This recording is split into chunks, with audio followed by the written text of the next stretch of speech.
Pria ini baru saja muncul, gadis itu langsung ketakutan dan gemetar. Tak disangka, dari balik pintu muncul sekelompok pria dengan stoking di kepala. Tawa mesum mereka bergema di seluruh ruangan. Gadis itu secara naluriah merasa malu, tetapi para pria itu semakin bersemangat sambil mengejek. Mereka memasukkan kaos kaki bau ke dalam mulut gadis itu. Pria di belakangnya memeluk gadis itu, mencoba merobek pakaiannya. Namun, pria yang memimpin menunjuk ke arahnya, lalu memasangkan kacamata pada gadis itu. Di tengah tangisan putus asa gadis itu, dia mengumumkan, pria yang merekam video itu adalah cinta pertama gadis itu. Mereka berpacaran online hanya sebulan, dan ini adalah kencan pertama mereka. Selama itu, pria itu mengundang gadis itu ke rumahnya. Setelah beberapa gelas arak, gadis itu mulai mabuk. Saat itulah, pria itu mengklaim obat bius sebagai obat penawar mabuk dan memberikannya kepada gadis itu. Ketika gadis itu terbangun lagi, semuanya sudah terlambat.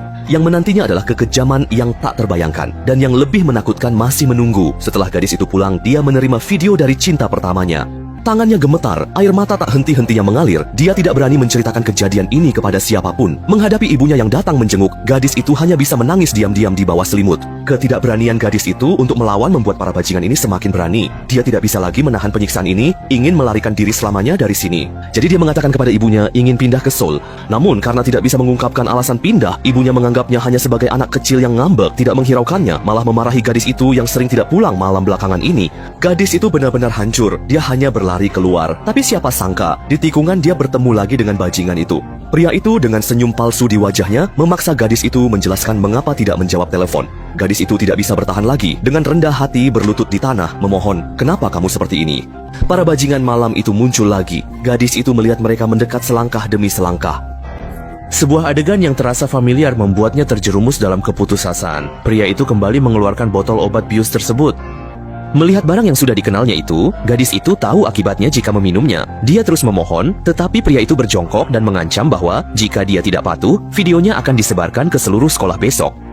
Gadis itu benar-benar kehilangan keberanian untuk melawan. Dengan air mata dia meminum botol obat bius yang membuatnya jatuh ke dalam jurang yang dalam. Ketika terbangun lagi, dia tergeletak di taman dengan pakaian yang tidak rapi, seperti sampah yang dibuang sembarangan. Namun, pengorbanannya tidak mendapatkan janji dari para bajingan itu. Video tersebut akhirnya dijual di internet. Ketika polisi menemukan ibu dari gadis korban, barulah dia tahu bahwa putrinya telah mengalami begitu banyak penderitaan. Sang ibu langsung hancur, menaruh semua harapannya pada pihak kepolisian. Tak lama kemudian, polisi menangkap beberapa pelaku kejahatan tersebut. Namun, media yang tidak bertanggung jawab tidak peduli dengan hati gadis yang hancur. Tidak hanya melaporkan kejadian ini secara besar-besaran, tetapi juga menempatkan foto-foto tidak senonoh di halaman depan. Untungnya, gadis itu cukup kuat untuk melewati masa-masa tersulit. Keluarganya pindah ke kota baru dan memulai kehidupan yang baru.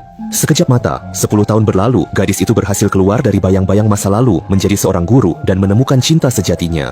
Ketika hidupnya mulai berkembang ke arah yang lebih baik, minuman yang familiar itu muncul lagi di hadapannya. Lampu kilat kamera menyala. Wanita itu ternyata mengirimkan akun pribadinya kepada orang lain. Pelecehan berulang kali saat di SMA meninggalkan luka yang tak terhapuskan di hatinya. Namun, tak disangka, 10 tahun kemudian, mimpi buruk seperti itu terulang kembali. Hari itu, setelah pulang kerja, dia melihat kopi yang diberikan oleh muridnya di atas meja. Wanita itu mencicipi sedikit. Tak disangka, ketika membuka mata lagi, sudah pagi hari berikutnya, seluruh tubuhnya terasa sakit dan ada bekas luka, membuatnya merasa tidak enak. Benar saja, saat mencuci muka, ponselnya menerima pesan-pesan yang ternyata adalah foto-foto yang diambil setelah dia dibius. Dia tertegun, perasaan tak berdaya membanjiri hatinya. Dia sangat berharap ini hanya mimpi buruk, tetapi video di ponsel semuanya menunjukkan bahwa ini adalah kenyataan. Malam itu, tunangannya mengatur makan malam keluarga, semua orang sangat bahagia. Terlihat jelas bahwa mereka sangat puas dengan wanita itu. Namun, saat sedang mengobrol santai, wanita itu menerima pesan dari orang misterius, memintanya untuk mengambil foto pribadi. Wanita itu mengabaikannya. Melihat dia tidak bekerja sama, orang misterius itu langsung mengirim pesan ke ponsel umum, foto rahasia dari klinik H. Setelah mendengar itu, wajah wanita itu berubah drastis. Dia tidak ingin hidupnya yang sekarang hancur. Tidak ada pilihan lain. Dia hanya bisa beralasan pergi ke toilet dan mengirim foto sesuai permintaan. Setelah pulang ke rumah, saat hendak tidur, wanita itu kembali menerima pesan. Orang misterius itu memintanya untuk pergi ke gudang sekolah besok untuk menerima hadiah yang telah disiapkan untuknya. Keesokan harinya, wanita itu dengan hati-hati pergi ke gudang. Di depannya ada obat bius yang membuatnya terjebak dalam mimpi buruk. Kenangan yang menyakitkan langsung muncul. Wanita itu menutupi kepalanya dengan kesakitan, seolah-olah akan sesak napas. Namun, dia tidak ingin menyerah. Dia mengambil botol obat dan langsung memecahkannya. Dia ingin mengucapkan selamat tinggal pada masa lalunya. Tapi yang mengejutkan, orang misterius itu muncul di kelas. Dia mengumpulkan semua orang ke dalam satu grup dan mengatakan akan mengumumkan serangkaian foto yang indah. Kemudian, dia memulai hitungan mundur. Wanita itu ketakutan dan bersembunyi di bawah meja, bersiap menerima tatapan aneh dari para siswa. Waktunya tiba, wanita itu bangkit dengan gemetar. Namun, tatapan teman-teman sekelasnya tertuju pada seorang gadis bernama Shijing. Melihat foto-foto itu, wanita itu menyadari bahwa dia bukan satu-satunya yang menjadi korban. Wanita itu menemukan Lao Pu yang menyelidiki kasus itu bertahun-tahun lalu dan menceritakan kejadian terbaru padanya, berharap Laopu bisa membantunya menyelidiki orang misterius itu lagi. Namun, Laopu sekarang sudah bukan polisi lagi, jadi dia dengan halus menolak. Wanita itu hanya bisa menyelidiki kebenaran sendiri. Setelah berbicara dengan polisi kota, wanita itu secara tak terduga mengetahui bahwa ketua kelas adalah orang yang mengambil foto-foto itu. Untuk menghilangkan keraguannya, setelah sekolah, wanita itu mengikuti ketua kelas ke sebuah KTV. Namun, sebelum dia bisa mendekat untuk mengamati, dia sudah ditemukan oleh para siswa di dalam ruangan.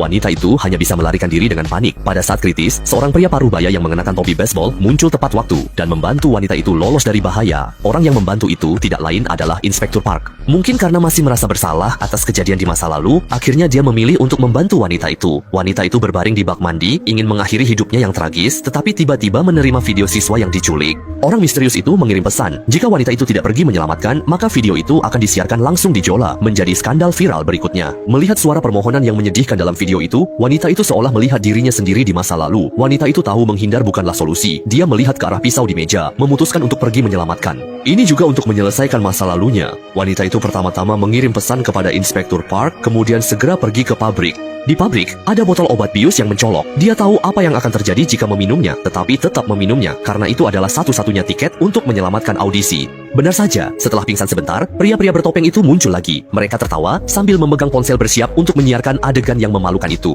Ketua kelas juga berdiri di antara mereka. Wanita itu tidak peduli dengan mereka, hanya terus memanggil nama audisi. Namun, yang tidak dia duga adalah audisi itu muncul dengan identitas baru dari belakang kerumunan. Ternyata, dalam permainan kejahatan ini, audisi itu sejak awal adalah aktor, tujuannya adalah untuk menjebak wanita itu. Sekarang, wanita itu sudah tertangkap. Film utama akan segera dimulai. Tepat ketika mereka akan melakukan kejahatan, sebuah suara terdengar.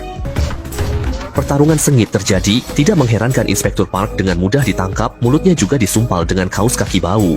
Namun, untungnya, kali ini Inspektur Park memiliki rencana cadangan. Sebelum datang, dia sengaja memberitahu polisi. Para penjahat melihat ini, buru-buru melarikan diri, dan wanita itu juga melepaskan ikatannya, mengejar mereka. Ternyata, di tangannya selalu ada pisau. Dia mengejar dan memperingatkan, langsung menjatuhkannya, lalu menamparnya.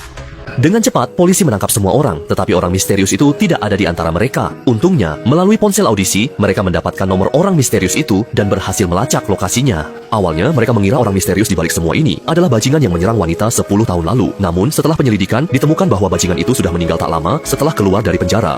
Berdasarkan lokasi yang dilacak dari nomor tersebut, polisi datang ke sekitar untuk memeriksa. Begitu masuk, seorang pria mencurigakan melarikan diri dengan panik. Namun, akhirnya dia berhasil ditangkap oleh polisi.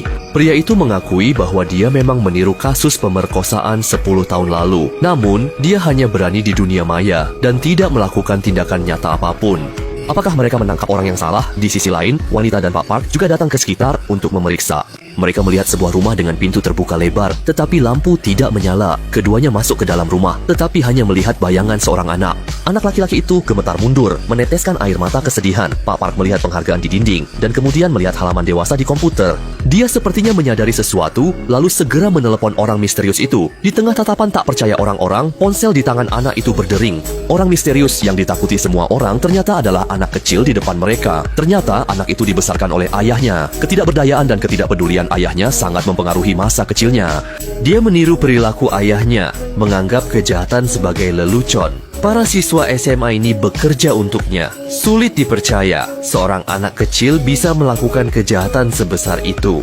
Yang lebih menyedihkan adalah anak-anak jahat itu hanya bisa diserahkan ke kejaksaan untuk mendapatkan teguran dan pendidikan sederhana tanpa bisa dihukum oleh hukum.